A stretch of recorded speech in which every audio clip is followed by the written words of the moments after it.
Hey guys, welcome back to the channel. Here joined with Paradise. She runs skincare company here in Abuja, Nigeria, and Lagos, sorry, Nigeria, and she's here in Abuja for some business. Just going to have an interactive conversation with her, talk to her about my business, talk to her about Univesco, talk to her about why I'm here in Nigeria. She's going to ask me some questions. I'm going to ask her questions. So it's just going to be an interactive conversation. Paradise, what brings you to Abuja? I came for a business tour. I'm an influencer too. I have businesses and also a brand manager to upcoming businesses. So Right. What kind of businesses do you work with? yeah, I work with a forex school. I work with Forex school. yeah, forex trading Okay, nice. academy, Nice. and then clothing brand, Okay. hair brand, and then a few others. So quite a diverse set of like client base that you have. So you're running your own I run my skincare own, company, and then I also but you're working with a forex company. So you're into financial trading, yeah, forex trading. yeah, So totally two different sectors, two different industries. yeah. What's the experience like? Well, I just started not quite long, but Mm. so far it's going well. We're pushing, and then I think the owner is Mhm. proud of me That's good. for what I've been doing so far. So yeah, Of course, as long as the owner gets increased sales. sales, you know. and then the business is going well. So yeah. Brilliant, brilliant, excellent. So what brought you here to Abuja? So I'm working with a really dear person to me, my friend, my brother from another mother, Melody Fidel. I met Melody Fidel at the British Parliament last March. I had a speech there, so did he. And we both got an award that day as well. And we were speaking, and when we were speaking, I was really impressed by his persona, by his personality, and the way he was carrying himself in terms of overall the brand. And I felt like he himself solely is responsible and connecting the bridge between Nigeria and the UK. So after that, I connected with him on WhatsApp and everything. I dropped him a message like, whenever you're in London, let me know. Let's go for lunch. And he came over one weekend on a Saturday. We went for dosa, South Indian food, and he was impressed with the food and everything. So that's how our friendship started. And from that, not just business partners, but more so friends. So when he spoke about stability and sustenance, within 2 weeks after that, after the lunch we had, he invited me to do a talk for stability and sustenance for the UK. And just like, hey, This is hey, brand. yeah. So he goes to me, hey brother, do you want to speak? And I'm like, hell yeah. I'm a public speaker, so I love speaking, as you can probably tell. Yes, And I so I just said to him, I'll speak. I'll definitely, we would love to. That's a great opportunity. And then that's where the idea came about, that he wanted to do something in Abuja, Nigeria, on a major, massive scale. Stability and sustenance here in Abuja, Nigeria, where what he wanted was be a missionary, be a visionary, help the entrepreneurial community in entrepreneurship and entrepreneurial community here in Abuja, and to hold an event. And then he invited me, hey brother, would you be interested in speaking? And I'm like, hell yeah brother, why not? So I was like, come on. And that was my first time ever. This is my first time ever in Africa, by the way. Not in Nigeria. First time ever in Africa in itself, in the continent. Okay. And I was impressed. And then, the visa process is quite lengthy. It's a bit tiresome. But eventually I got my visa in the end. Got my visa, came along, and here I am. And I had a speech on the 1st, it was just a Thursday, 1st of February. It went well. So really, really enjoyed that, to be honest. And I was impressed by the hospitality that I received by Nigerians. The moment I walked out from the airport, Melody comes along with his assistants.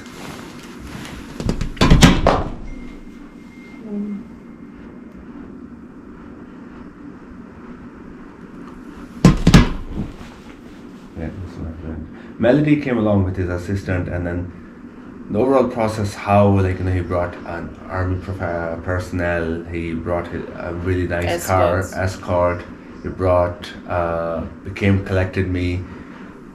Someone just took my bags from me, they put them in the car, opened the doors for me. I got to the guest house here. VIP treatment. VIP treatment, royal protocol, royal treatment. Got here, I was welcomed by traditional Nigerian dance, then getting into the room that he's Wow, given that was me. a lot. I'll make a tour of the room as well. The room tour. The room is just on a different level altogether. So I was really impressed by the hospitality, and then there's constantly someone here, every now and then, from this guest house. Are you okay, Mr. Rishi? Do you want something? Do you want this? Do you want that? Would you like water? Would you like food? Are you hungry? So that constant, welcome feel that I keep getting. And then at the event when I was speaking, everybody was just so looking forward to listening to me speak, and I was really humbled in the fact that they wanted to hear me speak. So for me, it was I wanted to do the best that I can, and just give my ultimate 150%. Because I wanted, if I'm here all the way from the UK, I wanted these people to be able to learn something from my experiences, and that's what brought me to Abuja. And the love that I've got a 1-year multiple entry visa. I'm definitely going to come again and again. Wow, that's good. Nigerians are actually sweet people, just that some people get to misunderstand us. Maybe because of some bad people. See, there's bad people everywhere, I believe. And, overall, the Western perspective or the Western media's narrative is that Nigeria is a poorer country, Nigeria is a third world country, or Africa, Africans, and the ads that what you see on BBC, sponsor a child for £2, and they don't have access to fresh water. So it's just the overall Western media narrative that's been pushed along for decades, I suppose. Whereas when you come to Nigeria, like the coffee shop I went to yesterday, there's a BMW X7 outside, there was a Mercedes, there's a Lexus LX570, cars that we don't get in the UK. LX570 we don't get in the UK. It's a very famous car in America and in the Middle East, and Nigerians have it. There's an Audi R8 on the road as well. So my point being, there is money in Nigeria, there's lots of opportunities. There's oil and gas in this country. Any country that has oil and gas, they're definitely rich. It's just because of corruption of certain political members, I suppose, of the party, and then certain people. It's rubbing on everybody.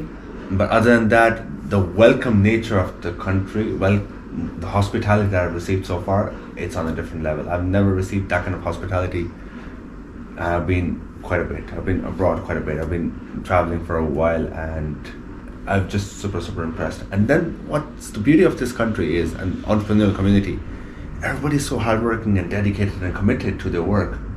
And I met a farmer who's a farmer, and he wanted to be able to bridge the gap between Nigeria and the UK. He started exporting his products. Then I met yourself here, who runs a skincare company. Then I met a dancer. I met someone who was in the telecom industry. So there's a lot of talent in this country. They just need to be mentored in such a way where the talent is blossomed. And I suppose I'm here to provide that opportunity. Oh wow, thank you. So did you get a Nigerian attire, like a dress? I did. So I'm going to be posting pictures. So when I got here, I was just so in love with that Nigerian attire. Melody, my friend, he's, again, I suppose this is his home ground, and he's the king of the castle here. He brings a tailor into my room at 10:30 in the evening. He's like, come take measurements. And this is something that can only happen in the Asian and African countries. No British tailor in their right mind would come after 6 p.m. Because they're whatever. And he was ready. Took my measurements, and the next day, so he came in. When did I arrive? I arrived here on the 28th, which was a Sunday. 29th afternoon. And he brought our tailor on 29th evening. And the next day my clothes were ready. Wow. We have good fashion. So, and then it was blue with the cap and everything, and I asked Melody, do you want me to wear the cap? And he was like, yeah, you should. Of course, you're in Abuja, so that's the. And then I did the event. I did my speech wearing the Nigerian attire, and I was just, it's very comfortable. It's breathable. The fabric was amazing, and it's something that fits. It's on me. I'm here representing the UK Indians, Desi culture. I'm here to represent the British culture. I'm here to represent overall as a global businessman. When I'm here to represent all of those cultures, it's on me to be able to come here to Nigeria and start experiencing and exploring the Nigerian culture and appreciating the beauty of this culture. And then spread the good news. Tell people Nigerians are sweet people. For sure they are. So do you like our food? Did you try any Nigerian I food? haven't had the opportunity because I'm a vegetarian, so I haven't had the opportunity to try some food, but Melody's been so busy. So he hasn't brought me to certain places that he wants to. You should try Nigerian dish. Definitely. So when do you plan on returning back? So I'll be going on next Sunday, 11th of Feb. Yeah. Okay, we hope that you will come back to Nigeria again. Melody should bring you, and maybe some other stuff. For sure. Should bring you For back. Sure. So what do you do over there? Are you based in the UK or in India? So I'm based in the UK. I run a company called Univesco. And our company, we're a business designing and a consulting firm. So what we do is we assist clients, startups, medium-sized enterprises, sometimes larger clients as well, larger companies. And we help them to scale and expand in different markets and territories. Or like consulting? Consulting, exactly. So for example, one of my clients, it's a skincare company, Novapure Naturals, and I'm helping them to scale within the UK. What's the name? Novapure Naturals. Oh, okay. And it's an organic powder company. Okay. So it's a powder for skincare and skin diseases. So it treats all sorts of skin diseases such as eczema, psoriasis, dermatitis, acne, to name a few. Then I'm also their CFO as well, a brand called Cafoco from India, from Kolkata, India. And with this particular brand, what I'm doing is I'm helping them to expand and create a distribution network in markets outside of India. Within India as well, but outside of India, such as the UK, the US. I'm in talks with somebody from Eastern Europe. I'm in talks with somebody from Paris, France, and also in the UK as well. You plan on bringing it to Nigeria too? For sure. So the team has sent samples across. The samples are here at the ports. They've just arrived. I've just been told yesterday evening. So I'll collect those and then I'll definitely give you a taste. I was about to say that I hope I get free samples. Also, for like are you sure you're really enjoying your stay here?